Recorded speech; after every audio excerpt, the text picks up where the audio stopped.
With your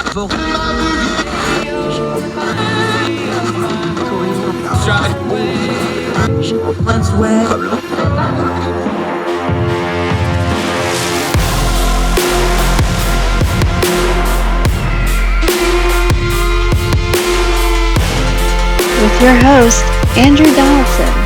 This is Heard Tell.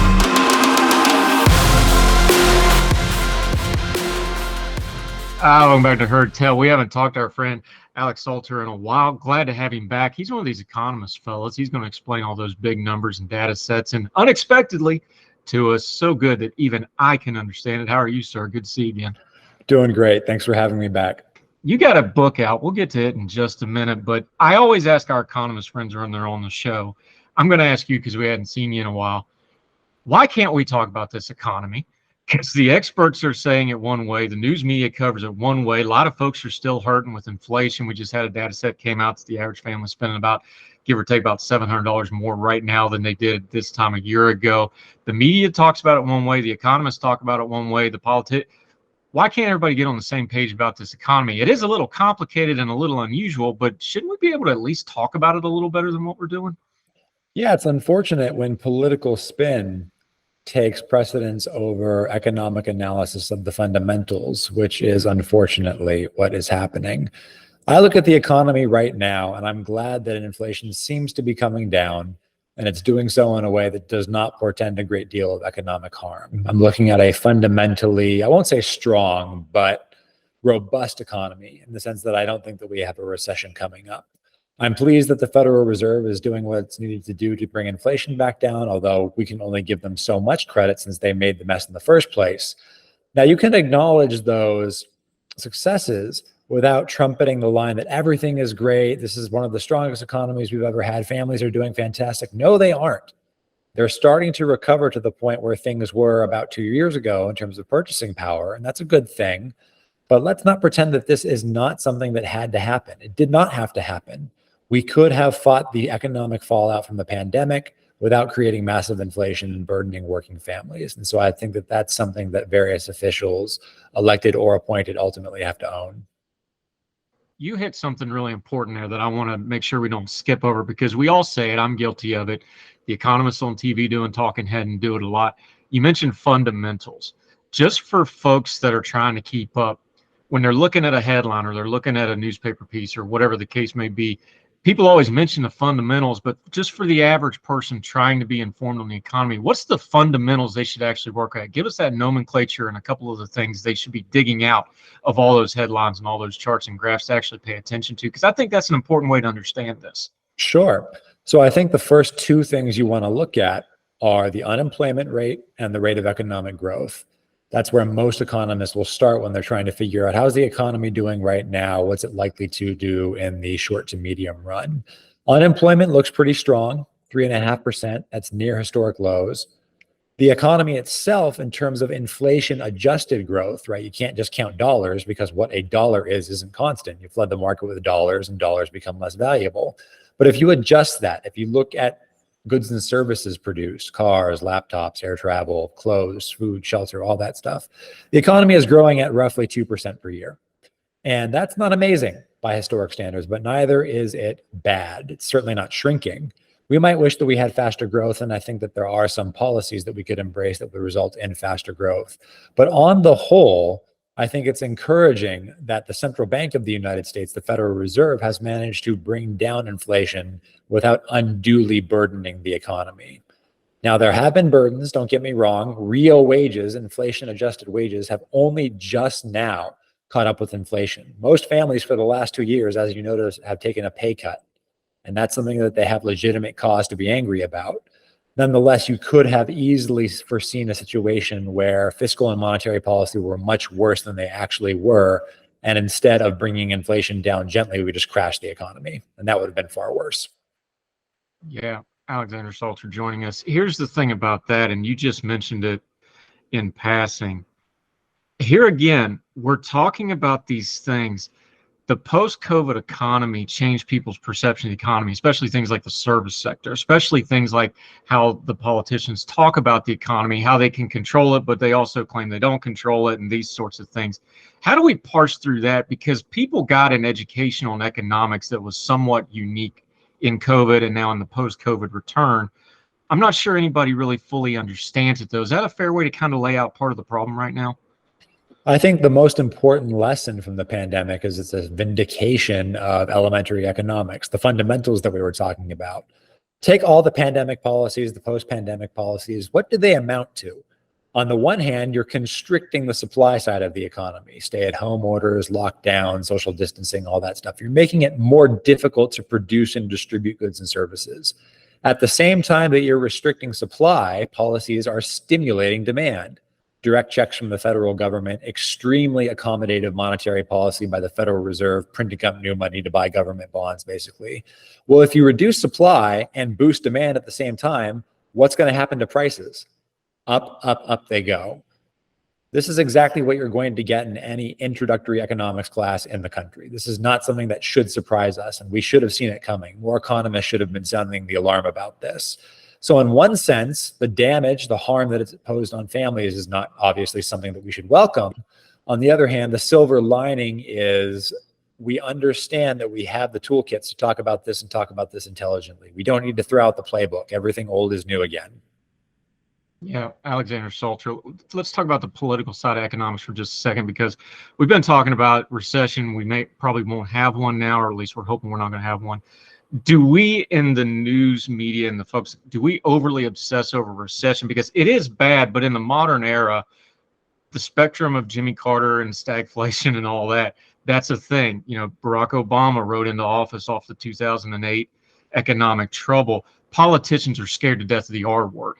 Do we over-focus? Has it become kind of like the unemployment number, where we just talk about recession, unemployment, we skip all the rest of economics and don't get a full, complete picture? Because it kind of feels like right now it's like recession or not recession, but there's a lot more to talk about than just that part of it, even though we all understand a recession would be bad.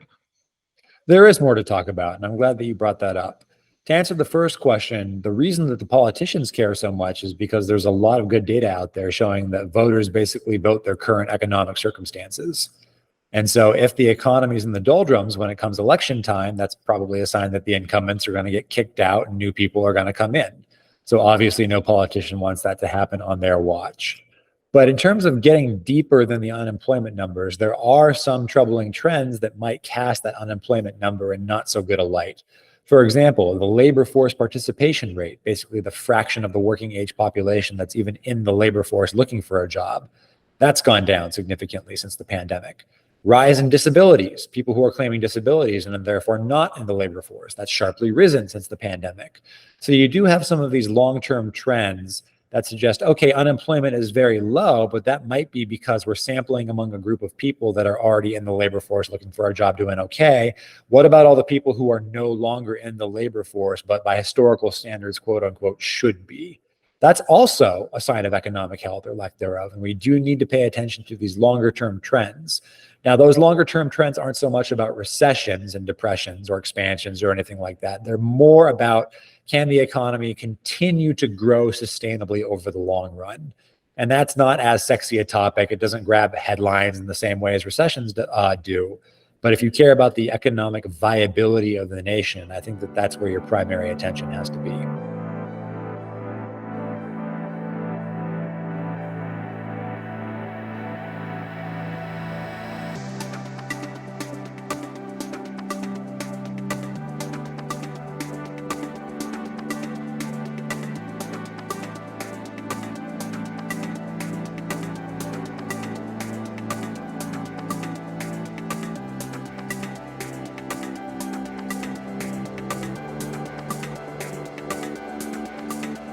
Alexander Salter joining us. This kind of gets us into the new book you have, the political economy of distributionism.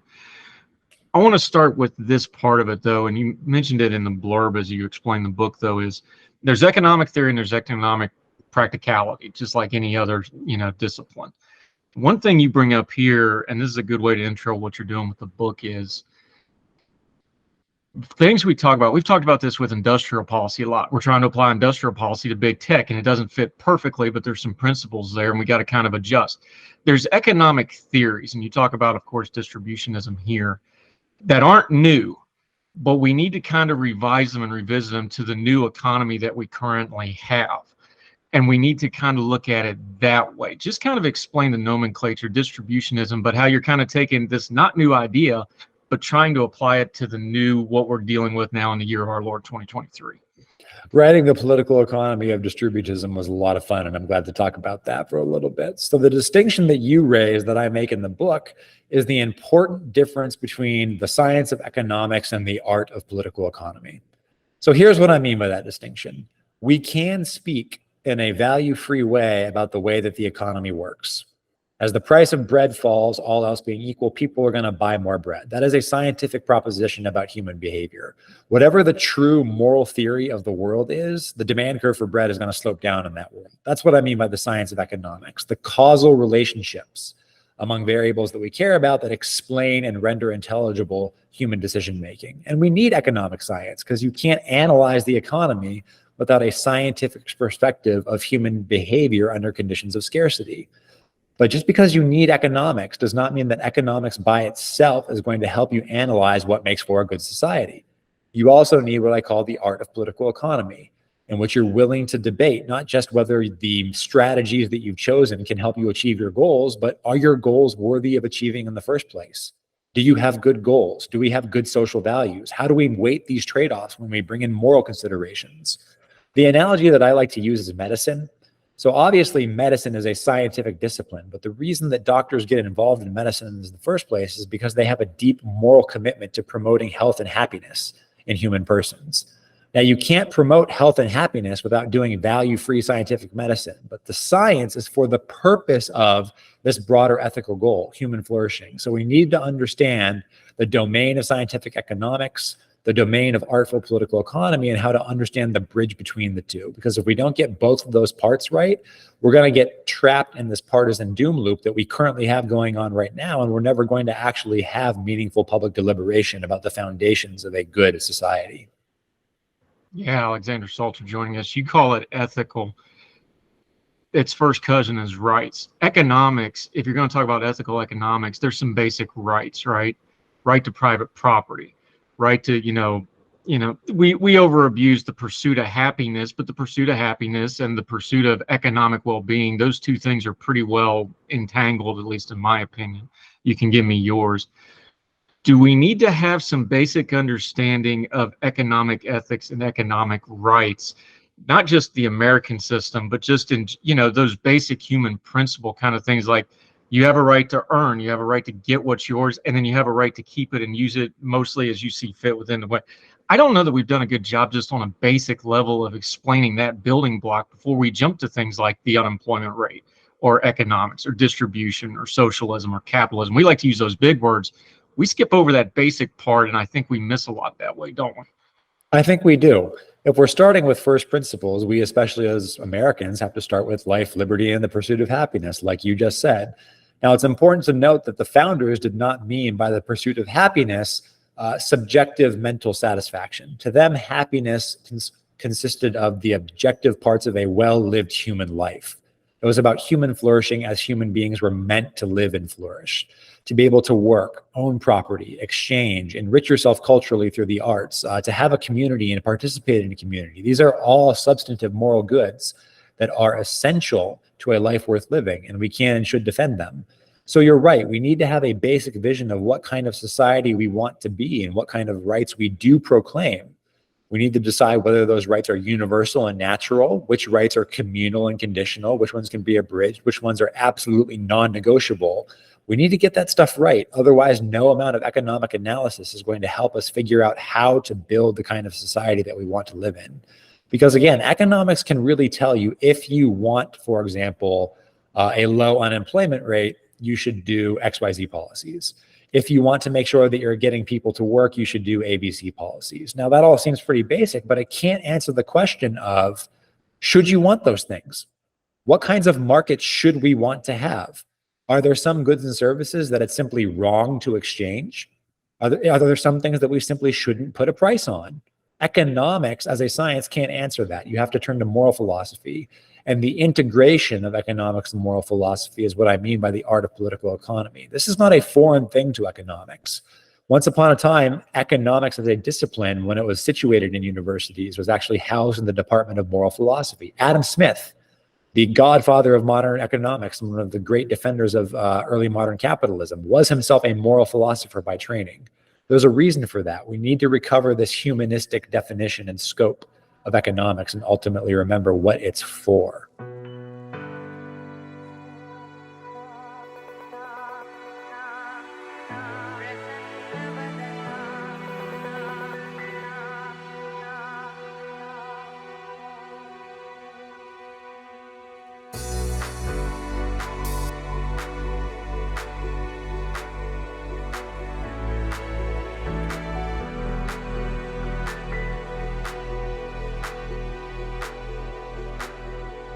Yeah, Alexander Salter joining us. Let's talk about that philosophy of economics for just a second, though, because I am not a philosophy major or an economic major, and I'm not even really good at math. My kids will tell you anytime, we were doing Scrabble the other night, and my daughter's just mocking me openly for my word choice and my addition on the score.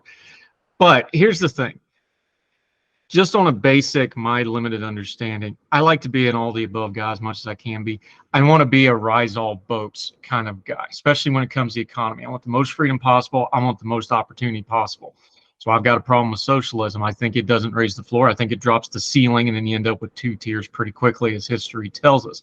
I also understand capitalism is a better system than that, but it's also an imperfect system that needs some guardrails because it feeds into human nature, and you can feed too much into human nature and you get into trouble.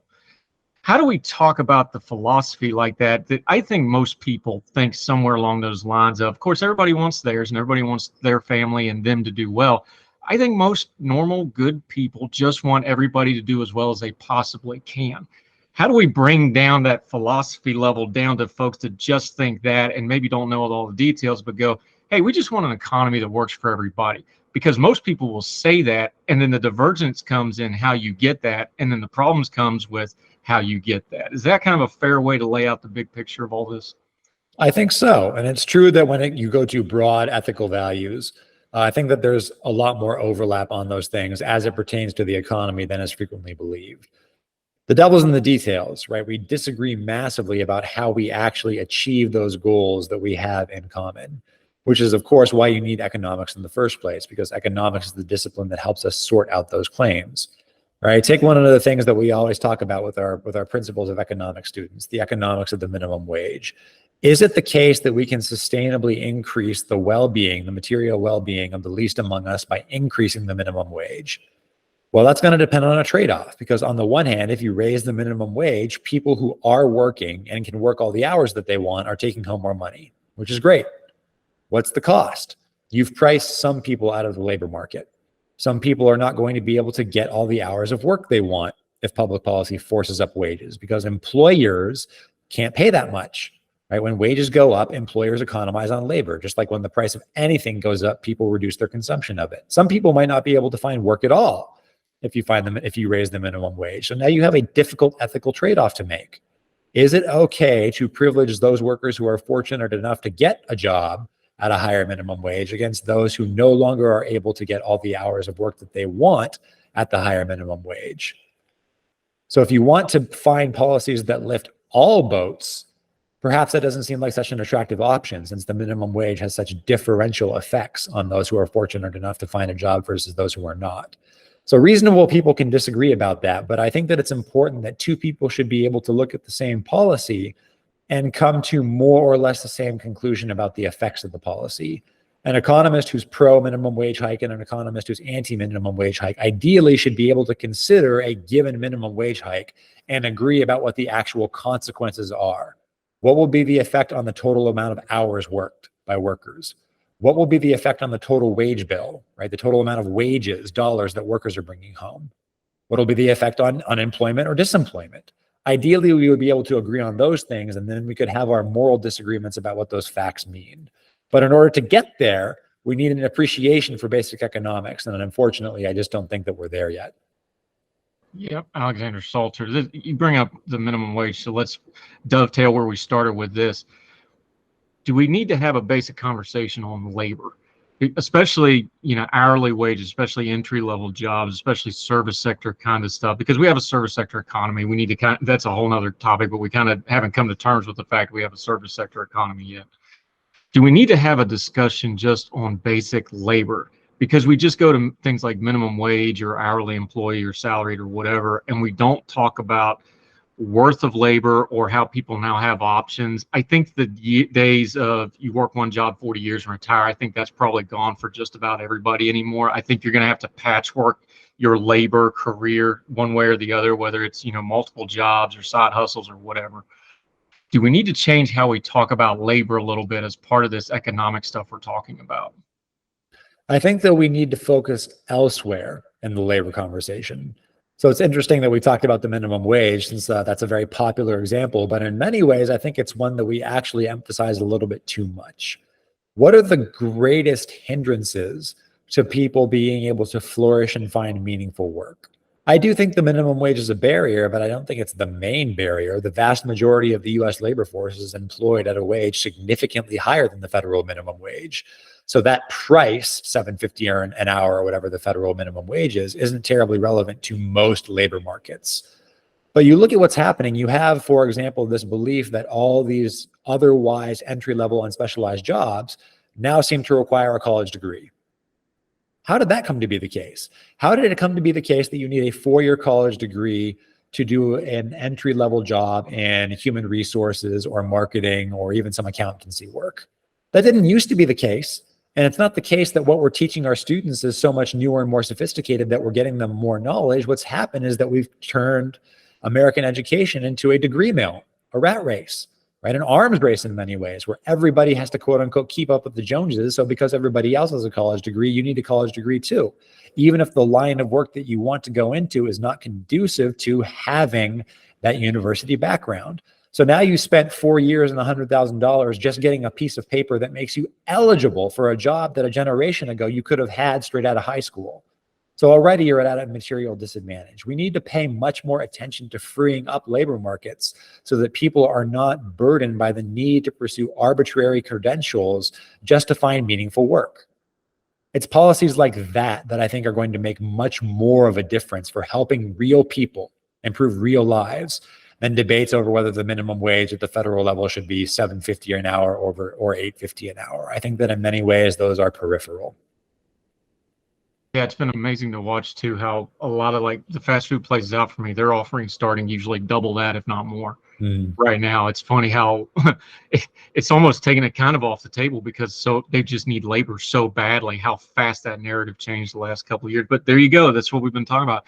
The philosophy of economics and then the practicum of economics. When they need labor, boy, those wages go up real fast on those offers, get more labor in, don't they? I mean, it's a practical example. Supply and demand. It's something people see every day. And it's like, okay, this is economics. And it's right in front of you when you go through the drive-thru and you see those please hire, or we're hiring, or you see those really, I saw it went viral a while back, what Buc-ee's is paying their, janitorial staff. I've worked janitorial. I'm glad they're getting money, but people are like, why are you making money? It's like, well, have you ever done that job? It's hard to get folks. That's a practical thing with economics people actually need to pay attention to and think about when they see it, though, isn't it? It is. People need to remember that everyone has options. Everyone has some alternative. The problem is that many times those alternatives are not terribly attractive. Many of those alternatives make it difficult to lead a flourishing life. And we can and should address that using policy, I think. But the point is, if you have a massively expanding economy and people have options of where to work, that's going to increase the demand for labor. More demand for labor means, all else being equal, higher wages and probably higher other forms of compensation too. You get a free lunch while you're working your shift. You might get benefits at a job that you previously didn't get benefits for. So we need to keep in mind that there are economic forces at work balancing supply and demand. And many times those forces explicitly work out in ways that are rewarding to labor. One of the narratives that you hear in the public square all the time is that capitalism is a system that benefits capital at the expense of labor. Well, labor actually earns 2/3 of the national income. So I think that you're going to have to go back and revisit that assumption. we can and should be concerned about those who are the least among us. We can and should be concerned with giving those who are on the lower rungs of the ladder a helping hand. But at the same time, we cannot blind ourselves from the normal working of economic forces, ordinary supply and demand, in doing those things. It's one of the reasons that I and many other economists are believers in a private property market-based economy, because we believe that this is the best system in human experience, the best system yet devised for actually helping people improve their circumstances. Yeah, the book is The Political Economy of Distributism. Thank you for putting a B against the T. That's great for my hillbilly accent. Appreciate that. Property, Liberty, and the Common Good. Alexander Salter, our good friend. Let folks know where they can find the book, where you're going to be. You're going to be all over the place promoting it. Let them know how to keep up with you until we get you back on Heard Tell again, my friend. Here, there, and everywhere. The book is published by Catholic University of America Press. You can find it at their website. You can find it on Amazon, and you can even find a link at my personal website, which is www.awsalter.com. All of my writing is at my website, popular and scholarly, all of my media appearances. So I'll be putting a link to this fine show up there as soon as it goes out. And I would be happy to hear from any of your listeners. I love talking about these ideas, so please don't be shy. Yep, I'll be the Baptist that's happily reading about Catholic social theory. That'll be fun. Always good talking to you, sir. Appreciate your time today. God bless, and good luck to your Mountaineers, except when they're playing the Red Raiders. Fair enough. Take care, sir.